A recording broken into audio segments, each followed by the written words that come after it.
Welcome back, Film Force fans. His name is Jordan Wiltshire, and today he is ranking my top 10 best films of 2017.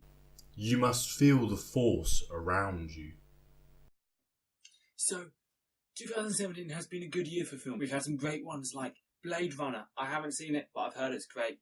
I work 50 to 60 hours a week, every week. I can only see... There were some that I had great fun, but I simply couldn't put them on my top 10. Like Justice League, I'd probably get ridiculed if that was on my top 10. But I'll probably still get ridiculed for some of the films that are on my top 10. But never mind. Without further ado, let's begin ranking my top 10 best films of 2017. Number 10. The Lego Batman movie. Now, you might be thinking, that came out this year. Yes, it did. It came out at the start of this year. Everyone's forgotten about it. I haven't even seen the other Lego movie that came out this year. The Lego Batman movie should have done so much better than it did at the box office. It was a great story and had a great message. Maybe not as good as the Lego movie, but it still did so well taking this character that I thought, can Lego Batman be a lead character? And yes, he can. And they made so much fun of the DC universe in general. What about that time with the two boats? This is better than the two boats. Their previous films. They even made fun of their most recent film, like Suicide Squad. Great, they make fun of themselves. It really does well to commemorate so many years and different takes on Batman, from the late Adam West Batman all the way up to now Ben Affleck's Batman. And it takes so many other villains and obscure villains. I never thought I'd see Condiment King on screen. I was so excited to see him. Number 9. American Made, directed by Doug Liman. Now, I reviewed this film a few months ago, and I was surprised I liked it. I was expecting another Tom Cruise film. I'd just seen The Mummy, but this was probably one of Tom Cruise's best roles in recent years, apart from the Mission Impossible franchise. He played this arrogant, cocky, but at the same time likeable character. They made you root for this character, who is a bad man. He was running drugs. Okay, he was playing 3 different people off against each other, but we rooted for him. We wanted him to succeed. And unfortunately, it was based on a true story. He did die at the end, and they did do it really well and respectful. And I was just really impressed with this film. I had great fun watching it, and I cannot wait to see it again with a blend of found footage and comedy and action. It just all worked really well. Number 8. It's got to be Murder on the Orient Express. Murder on the Orient Express was a great surprise. Now, I hadn't actually seen the original, as I mentioned in my review. Check it out. Which meant that I didn't know the ending. I hadn't read the books. Of course I know the story, the basics of the story, but I didn't know who actually had murdered them. I'm still not going to spoil it, because it's still a recent film. But it had a great ensemble cast from Daisy Ridley, Judi Dench, Kenneth Branagh, Johnny Depp, and so many others. And I thought overall it was a great film, and some of the visuals and shooting were done so great. Number 7. This one may surprise you. It is For Ragnarok. Now, some of you loved this film, I know. I have a few friends who said that's the best Marvel movie as soon as it got out of the cinema. And I said, just wait. Let it sink in a bit. I had great fun in it. It was a great comedy. It was a great Taika Waititi film. Okay? I loved Korg. I loved Thor. I loved Hulk. I loved Valkyrie. I loved the fact that they killed off the Warriors 3 so quickly. No, I didn't like that. But it did have some flaws. It did have a lot of jokes in. They did want to tell a dark story with comedy and still make it have a deep meaning and show the darkness, show what was happening to the Asgardian people. And that's probably that's the best Thor film they have done. And because it was so different from the last 2. And Valkyrie was amazing. I can't wait to see more of Valkyrie. Number 6. It's got to be Dunkirk. Now, Dunkirk, some people didn't like it. There was no character development, apparently. But this wasn't about character development for me. This was about telling the story of Dunkirk. And I thought Christopher Nolan did it so well. Showing 3 different aspects of Dunkirk. The sea, the air, and the land. And how he did a linear storytelling from these 3 different points of view. And they all joined together at the end. But they all were over different time periods. And he set that up brilliantly. And I just thought how it all melded together, how you learned the story as it went along. You started picking this out. And I just thought, yes, Harry Styles was in it, okay? I won't hold that against it. But I thought he did well in it. I thought the actors were good. And people were like, oh, I didn't root for them. We didn't know much about them. You weren't meant to. This was telling a true story of soldiers escaping Dunkirk. You didn't need to know much about them. It was a hopeless situation and it succeeded, okay? And I thought Christopher Nolan was the best person to tell the story. He visually did a great job and he did a great war film. It's not a war, okay? Dunkirk was not a battle. It was an evacuation. And many people who were expecting a fight went away disappointed. They obviously don't know their history. Number 5. The next one was a great surprise in the sense that it ended off a great trilogy. It's now probably one of the top 5 trilogies of all time, I'd say, or at least in contention to be. I'm of course talking about War for the Planet of the Apes. This ended Caesar's storyline so well.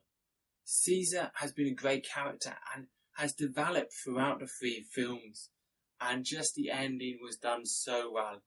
And I'm sad that we won't be seeing more of Caesar, spoilers, but I also do want to see more of the War for the Planet of the Apes, okay? Because we only saw a skirmish, maybe. But I still want to see more in this franchise, and now Disney has brought Fox, it seems. I still hope Disney will continue this great and successful trilogy and franchise. Number 4. It is Logan.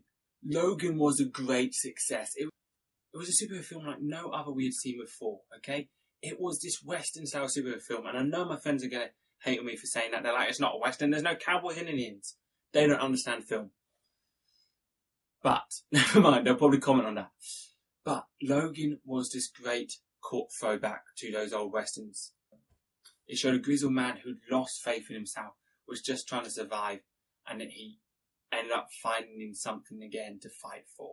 That final scene of Wolverine or Logan going berserk, of him fighting with X-23, I can't wait, and I pray that they're still going to do an X-23 spin-off film. Daphne Keane was amazing as X-23, and I so want to see more. It would be heresy if she didn't get to take on the role again.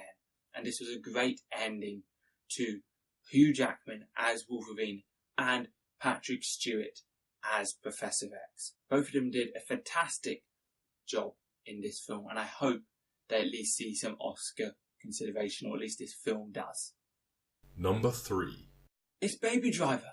I had to put this film here. It was a great original film. Edgar Wright did so well with this film. I was so happy it did well at the box office. An original film did well at the box office. See Hollywood, they can do it.